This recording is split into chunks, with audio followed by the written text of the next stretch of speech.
Welcome. If you're looking to view your blocked list on Gmail, you're in the right place. In this video, I'll walk you through the updated steps to check who you've blocked using the Gmail app on your Android device. Let's get started. First, open the Gmail app on your Android phone. Make sure you're logged into your Gmail account before moving forward.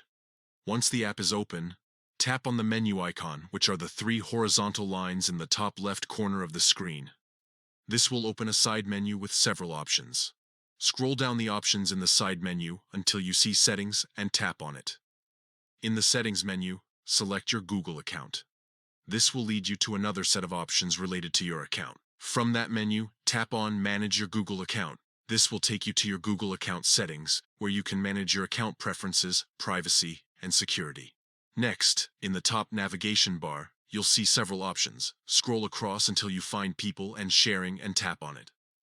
This section is where you can manage your contacts and sharing settings across all your Google services. Now, scroll down a little until you see Blocked. Tap on this, and you'll be able to view the full list of people you've blocked in Gmail.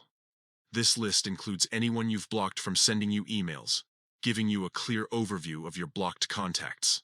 And that's it. You've now successfully accessed your block list on Gmail. From here, you can review or unblock anyone you wish, making it simple to manage your communication preferences. If you have any questions or run into any issues, feel free to leave a comment below and I'll be happy to help. Unblocking an email address is also simple. In the Blocked section, simply click the checkbox next to the email address that you want to unblock. Then, click the Unblock button. Doing so will effectively remove the selected email addresses from your Gmail blocked list, and you'll be able to receive emails from them again. Thanks for watching.